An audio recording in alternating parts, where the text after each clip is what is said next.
அனைத்து விதமான பிரச்சனைகளுக்கும் 11 நாட்களில் தீர்வு காண ஸ்ரீ மாரியம்மன் ஜோதிட நிலையம். தொடர்புகளுக்கு 0091 990 816 585 6.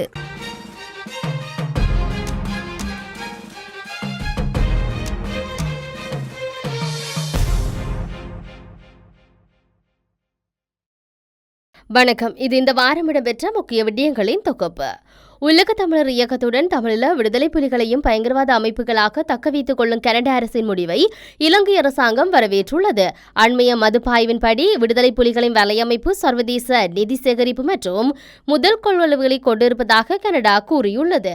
தமிழில் விடுதலை புலிகளின் பயங்கரவாத நடவடிக்கைகளுக்காக அவர்கள் சார்பாக நிதி திரட்டுவதற்கு WTM என்ற உலக தமிழர் இயக்கம் தொடர்ந்தும் செயற்பட்டு வருவதாக கனடாவின் மதிப்பாய்வு குறிப்பிடுகின்றது.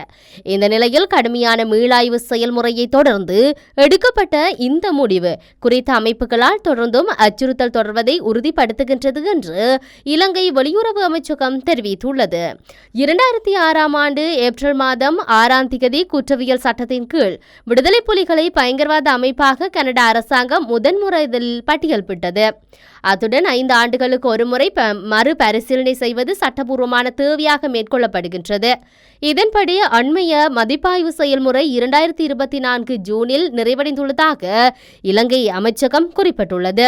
தமிழ் மக்களுடைய தேர்தல் புறக்கணிப்பை தோல்வியடைய செய்வதற்கு இலங்கை, இந்திய மற்றும் மேற்குலக அரசுகள் கூட்டாக திட்டமிட்டு இலங்கை தேர்தலில் பொது வேட்பாளர் என்ற சதி நகர்வினை செய்ததாக தமிழ் தேசிய மக்கள் முன்னணியின் நாடாளுமன்ற உறுப்பினர் செல்வராசா கஜேந்திரன் தெரிவித்துள்ளார்.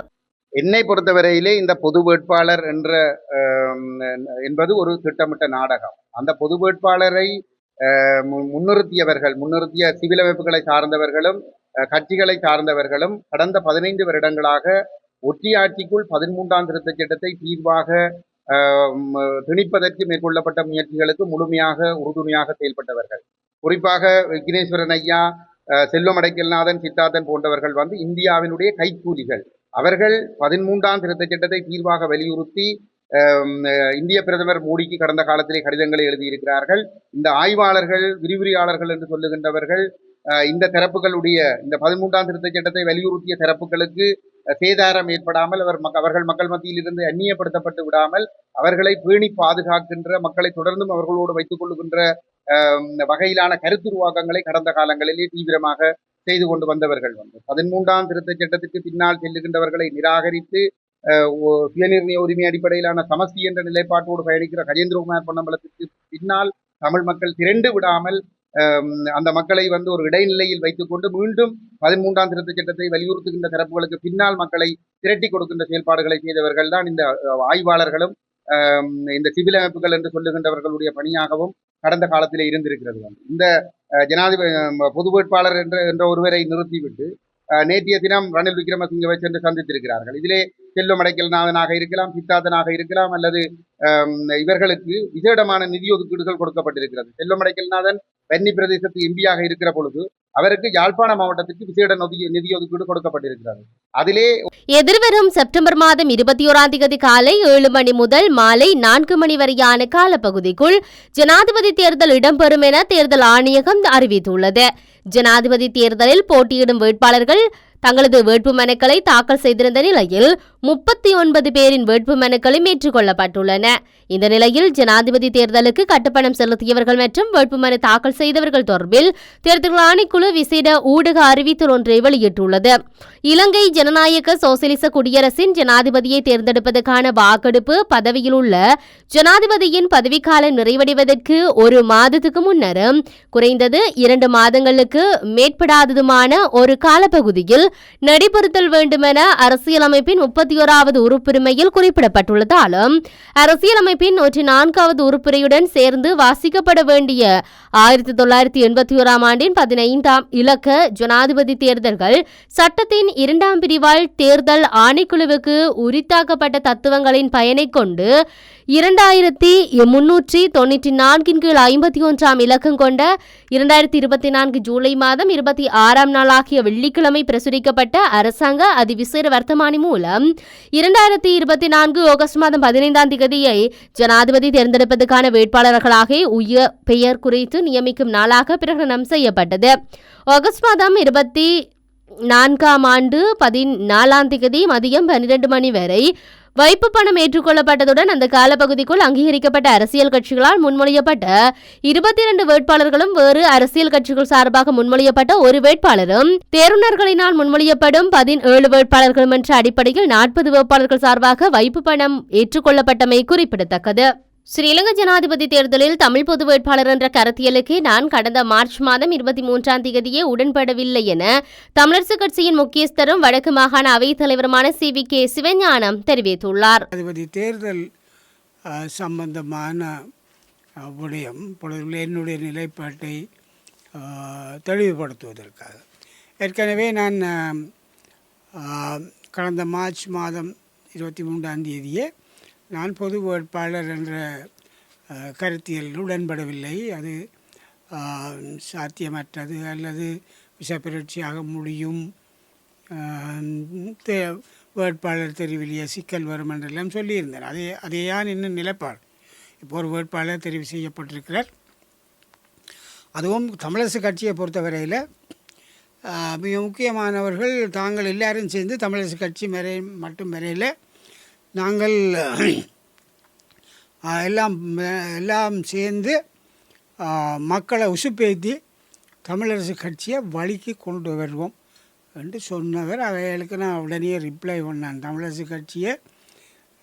தமிழரசு கட்சிக்காரன் தான் வழிக்கு கொண்டுலாமே தவிர வேறு வழியில் இருந்த அக்கள் வழிக்கு கொண்டு வர இயலாது, சாத்தியமில்லை. அது இப்போ வழிக்கு கொண்டு வரையில்லை. நாங்கள் இன்னுமே அதுக்கு ஆதரவோ எதிர்ப்போன்ற நிலையில் இல்லை. ஆனால் உடன்பாடு இல்லாத நிலைப்பாடு தான் எங்களுடைய நிலைப்பாடு. கட்சி இன்னும் முடிவெடுக்கிறது. இதில் அப்போ அந்த வகையில் தமிழரசு கட்சியினுடைய கடந்த 11ஆம் தேதி நடைபெற்ற மத்திய செயற்குழு கூட்டத்தில் நான் மிக முக்கியமான ஒரு விஷயத்தை தெரிவு செய்தேன். ஏன்னா இப்போ குற்றச்சாட்டுகள் நீங்கள் பொது வேட்பாளருக்கு மாறண்டா நீங்கள் யாருக்கு சொல்கிறீங்களா? யாருக்கு சொல்கிறான்றதை பொது வேட்பாளருக்கு உடன்பட இல்லையென்றா யாருக்கு சொல்லணுமென்ற தேவையில்லை, அது வேறு விஷயம். இருந்தாலும் நாங்கள் கடந்த கூட்டத்தில் நான் 2 கருத்துக்களை வெளிவச்சேன். அது மக்களுக்கு சென்றடைய வேணும். முதலாக என்னென்றால், இப்போ எங்களை குற்றச்சாட்டுறார், யாருக்கு நீங்கள் ஆதரிக்கிறீர்கள், யாருக்கு சொல்கிறீர்கள், சிங்களவனுக்கு போட போகிறீர்கள். இப்போ இவர்களும் விக்னேஸ்வரன் போன்றவர்கள் கூட இவர்கள் 2வது தெரிவு என்ன, 3வது தெரிவு என்ன, விருப்பு வாக்கு என்ன, யாருக்கு வாக்களிக்கிறார்களா வாக்களிக்கவில்லையா என்றதை இன்னும் தெளிவுபடுத்தலை. தமிழ் பொது வேட்பாளர் குறித்து அகில இலங்கை மீனவ மக்கள் தொழில் சங்கத்தின் வடக்கு மாகாண இணைப்பாளர் அனிலிங்க மல்லராசா ஜாழ் ஊடக மையத்தில் ஊடக சந்திப்பை நடத்தினார். வடக்கு கிழக்கு இலங்கை பூராக மீனவர்களை அழைத்து மீனவ மாநாடு ஒன்றை கொழும்பிலே நடாத்தி இருக்கின்றார். அந்த மீனவ மாநாட்டை பொறுத்தளவிலே தாய்லாந்து போன்ற நாடுகளை போன்று இலங்கையையும் முன்னேற்றுவதாக கூறியிருக்கின்றார். வடக்கு மாகாணத்தை பொறுத்தவரையிலே, வடகிழக்கு கடற்தொழிலாளர்களை பொறுத்தவரையிலே இலங்கையினுடைய வரலாற்றிலே ஜனாதிபதி ரணில் விக்ரமசிங்கவனுடைய ஆட்சி காலத்திலே தான் சட்டவிரோத தொழிலும் சட்டவிரோத செயல்பாடும் கடலிலே அதிகரிச்சிருக்கின்றது. அதற்கு தீர்வு காணப்படவில்லை.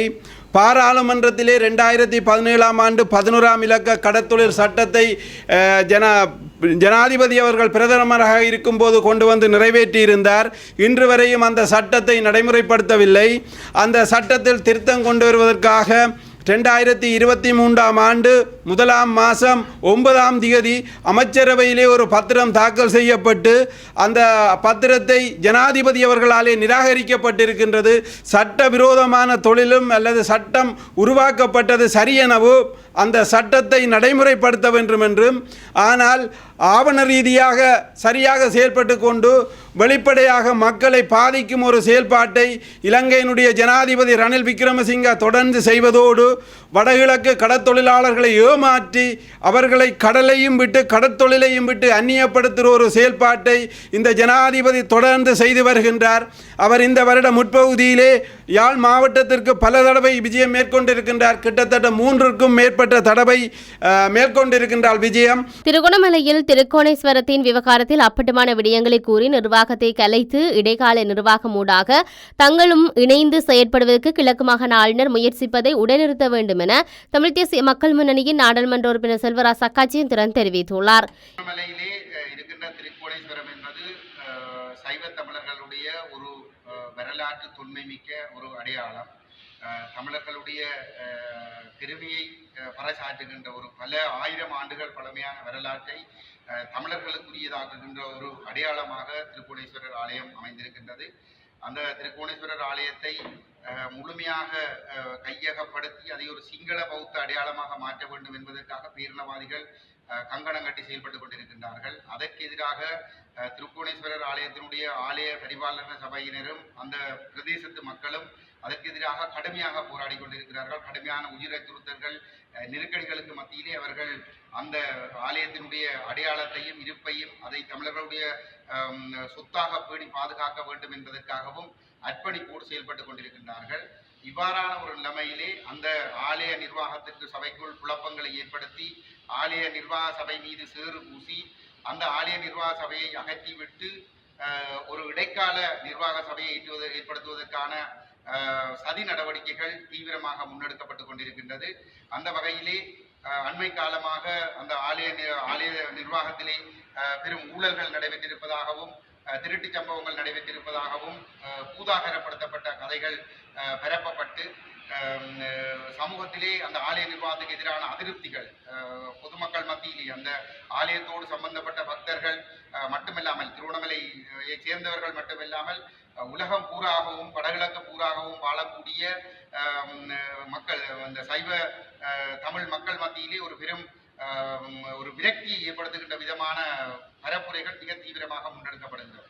இந்த செய்திகள் எவ்வாறு பரப்பப்படுகிறது என்பதை ஆராய்கின்ற பொழுது ஆளுநருடைய அலுவலகம்தான் திட்டமிட்ட ரீதியிலே அந்த செய்திகளை பரப்பி அவதூறுகளை ஏற்படுத்தி அந்த ஆலய நிர்வாகத்தினரை ஒரு நெருக்கடியை ஏற்படுத்தி அவர்கள் தாமாகவே அதிலிருந்து பதவி விலகி செல்லுகின்ற அல்லது அவர்களை அகற்றிவிட்டு பொதுமக்களை தூண்டி அவர்களை அகற்றிவிட்டு அதை கையகப்படுத்துவதற்கான ஒரு முயற்சிகளை ஆளுநர் அலுவலகம் செய்து கொண்டிருக்கின்றது. இந்த ஒரு மிக நீண்ட காலமாக கட்டுக்கோப்பாக இந்த நிர்வாக சபையை செயல்பட்டு கொண்டிருக்கின்ற ஒரு சூழலிலே அதனை குழப்பி அதற்குள் நுழைந்து கொள்வதற்கு அரசு தரப்பு தீவிரமாக முயற்சிகளை செய்கின்றது. அந்த முயற்சியினுடைய ஒரு கருவியாக ஆளுநர் செந்தில் தொண்டமான் அவர்கள் இருப்பது மிகவும் கவலைக்குரிய ஒரு விடயம். இந்த திருக்கோணேஸ்வரர் ஆலய பரிபாலன சபைக்குள் குழப்பங்களை ஏற்படுத்தி ஒரு இடைக்கால அதை கலைத்து விட்டு ஒரு இடைக்கால நிர்வாகத்தை ஏற்படுத்துவதற்கு ஆளுநர் எடுக்கின்ற முயற்சிகளை நாங்கள் மிக வன்மையாக கண்டிக்கின்றோம். ஆளுநர் தன்னை ஒரு பரிபாலர் சபையினுடைய ஒரு அங்கத்தவராக இடைக்கால நிர்வாக சபையிலே தன்னையும் ஒரு நபராக சேர்த்துக் கொள்ள வேண்டும், ஒரு இடைக்கால நிர்வாகம் ஒன்று ஏற்படுத்தப்பட வேண்டும் என்ற கோணத்திலே அவர் அழுத்தங்களை பிரயோகிப்பதாக ஆலய நிர்வாகத்தினராலும் அதனுடைய வழிபடுவோர் சபையாலும் கடுமையான விமர்சனங்கள் முன்வைக்கப்பட்டிருக்கிறது. இத்துடன் இந்த வாரம் இடம்பெற்ற முக்கிய விடயங்களின் தொகுப்பு நிறைவேறுகின்றன. வணக்கம்.